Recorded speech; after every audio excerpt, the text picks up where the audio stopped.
on Wednesday, 1 o'clock Eastern. Eric DeCosta, Ravens general manager, followed an hour later by the coach who said 200% Lamar Jackson was going to return next year. That'd be John Harbaugh. What in the world is happening with the Ravens and Lamar Jackson at present, best you can tell?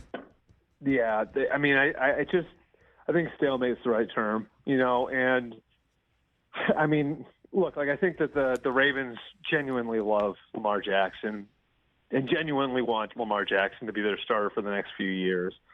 But there's the other part of this, which is they've had 2 years to do this now, Rich, and if there was a compromise, smart people get these things done.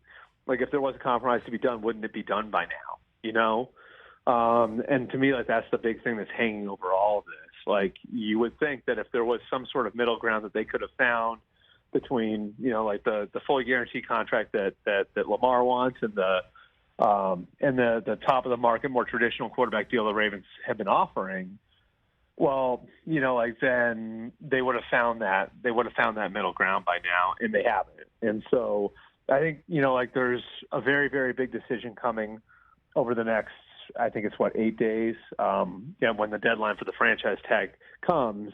And that decision is going to be whether or not to put the exclusive or the non-exclusive tag on him. And this is going to be a very real tell.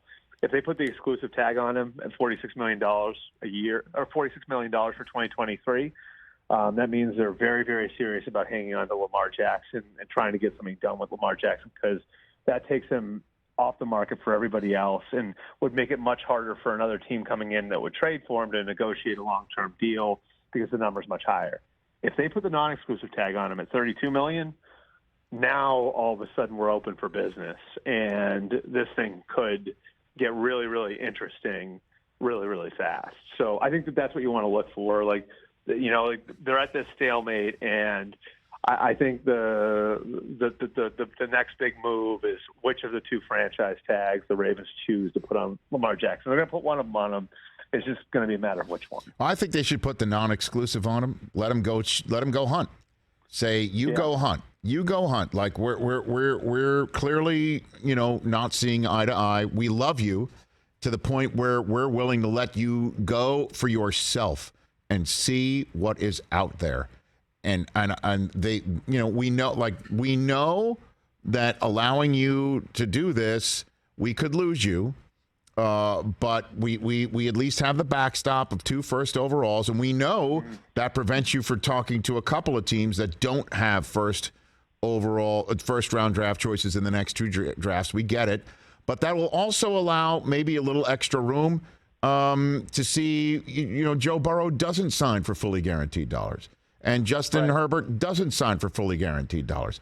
And Daniel Jones and Geno Smith and Derek Carr and Aaron, and when Aaron Rodgers goes somewhere else, obviously he's already got a contract. But I think you get what I'm saying. This is the landscape, Lamar. Really. It's not just us. It's everyone. So don't you think? Right? What's interesting about this too, Rich? So you're mentioning the market for Herbert and Burrow, and those are no brainers, right? I think we can agree. Like the Chargers, the Bengals, you got to do what you got to do. Right, but those are, and I mentioned those, Albert, also because they don't have MVP, single season MVP trophy in the case like Lamar has, but the last 2 years we've seen, obviously from Burrow in particular, within the division, he's won the division, and so and finished the season and almost made the Super Bowl for a second straight year. This is a guy who has all the right to say every dollar guaranteed, like the guy in our division who had 20 some odd sexual assault allegations hanging over his head. Every penny should come to me. Yep. And if he doesn't do that, then you show that to Lamar also, right? Yeah. And you know what? And I honestly, I can't blame Lamar.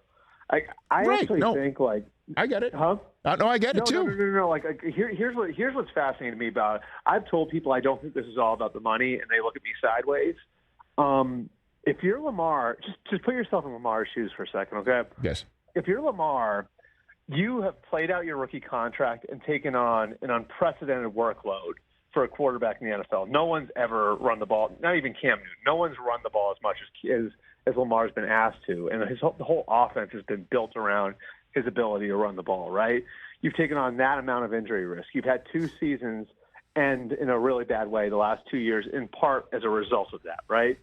So if you're Lamar and they're offering you a traditional quarterback contract, and that contract has, say, like 2 or 3 years guaranteed and then 3 years in the back end that are non-guaranteed, aren't you going to look at the Ravens and sideways and say, wait a minute, after what I just did for you, you want me to give you injury protection 3 years from now? You know what I mean? Like, so you're asking me after what I put my body through the last 5 years to give you injury insurance like 3-4 years from now?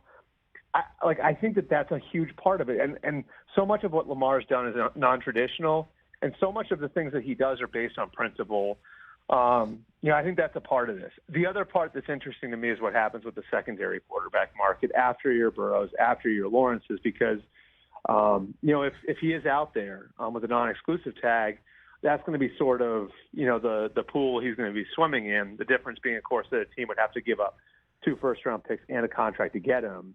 And I think for the first time in a while, there are more quarterbacks with legitimate starting experience that are going to be out there than there will be starting jobs available. And so I think that's going to create a really, really interesting environment. I think it's why it behooves Carr to sign a deal before the market opens. Yeah. And you do wonder if there could be a situation, whether it's Geno or Jimmy or Daniel Jones, whoever it is, where the music stops and somebody doesn't have a seat. So I just think all these things are going to one's going to play into the next, going to play into the next. And you're right. Like maybe the Ravens play is, well, we'll let you survey the market, Lamar, and see how all this plays out. And please come back to us, and hopefully we can work something out if, whether the market, kind of reveals itself in your favor or in our favor. Catch the Rich Eisen Show every single day on the Roku channel, 12 to 3 Eastern, for free.